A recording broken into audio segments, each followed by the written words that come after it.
Tonight on Festival, Glenn Gould.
It's not the fashion these days to spend much talk in praise of Richard Strauss, at least not among musicians.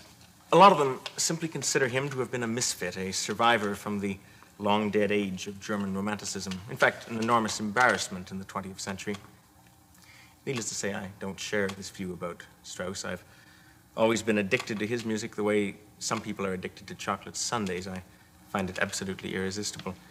And I find, moreover, that my perspective on music of the 20th century seems infinitely clearer for having known rather than ignored Richard Strauss. One of the reasons that some people become so angry about him is that in a century like ours, which has seen a parting of company between audience and composer, the composer has had to take refuge in many cases in what we can call, for want of a better name, the time lag argument, the theory that the pace of musical progress is so rapid that even though the audience were to follow with all goodwill, they couldn't hope to be better than 30 or 40 years behind the times. Of course, it's only in recent days that it's been necessary to cite an argument of this kind, and it's rather difficult to square its questionable logic with the career of a man whose work covers all of that time and who remained to his audience perfectly comprehensible throughout. His critics claim that 60 years after that song, which Lois Marshall just performed, was written, Strauss was still writing music which, superficially anyway, seems to come out of the same kind of materials. And to an age like ours that's dedicated, in fact obsessed by the continuous evolution of style, this just won't do at all. But I believe that it's entirely necessary that every age of flux, of transition, be seen in relation to some commanding figure who sums up all that was best in the age which preceded. And I think that Richard Strauss was such a figure. Strauss, like all the composers of his generation, receives the benefits and the challenges of harmony as Wagner had developed it, which is to say, tonal harmony in a state of such expanded chromatic excitement that it was all but distended beyond recognition. And most of the composers who succeeded Wagner did one of two things. Either they allowed the inevitable to happen, allowed tonality to collapse from an excess of complication, or they attempted to formulate a system by which certain psychological suggestions of tonality were maintained, but in which the full scope of romantic tonality, 19th century tonality, was abandoned. Strauss did neither of these things. He wrote all his life in a style which, by and large, reworked the vocabulary of Wagner, but which, rather than permitting the vagueness of chromatic tonality to obscure the structural outlines of a work, was dedicated to reinforcing the classic ideals of tonal gravity. Nevertheless, the enormous clarity which Strauss did attain required a good many years of apprenticeship. It didn't come easily to him. And prior to that extraordinary series of orchestral tone poems, Don Juan and Ein Heldenleben and so on, which established him once and for all as among the great masters of his time, Strauss wrote a series of rather fascinating adolescent pieces, sonatas and concertos mostly, which explored the possibilities of applying to classical forms the misleading riches of the late Romantic vocabulary.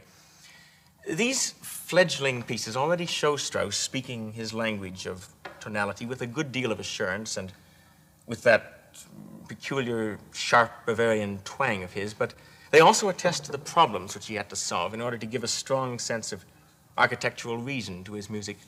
There are times in the first movement of the Violin Sonata, which Oscar Shumsky and I are going to play now, in which we feel that Strauss has almost given in to the embarrassment of riches which the late 19th century tonal palette offered. There are times when he simply can't resist pointing out the varieties and proportions of harmonic relationship which exist in every nuance of modulation. And because of these times, these occasional redundancies, the structure sometimes begins to sag. There are times when we feel that he may shortly lose sight of the ultimate point of harmonic return. But even so, when you compare this music with, let's say, the music of Liszt, who shares about the same harmonic resources as young Strauss, Strauss music tends to have a more upright posture. Even as an adolescent, he's really a much better architect.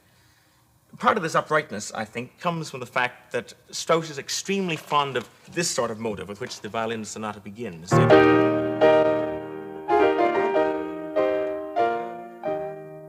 Which is constructed entirely out of the 7 tones of the diatonic scale, and which has about it that same sort of military egotism that the opening themes of Mozart's sonatas and concertos so often have.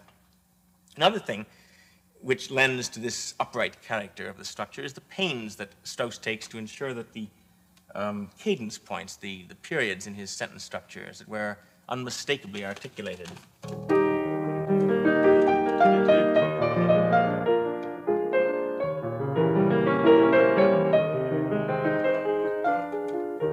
Most of the music which comes after Wagner tended to deliberately understate the responsibility of the cadence in order to give a sense of never-ending flow and motion to the structure. But Strauss, unless his dramatic purpose dictates otherwise, does quite the opposite. And in his music, even in a youthful and not altogether successful work like the Violin Sonata, we really have a clearer grasp of the structural complex than in any other late 19th century composer.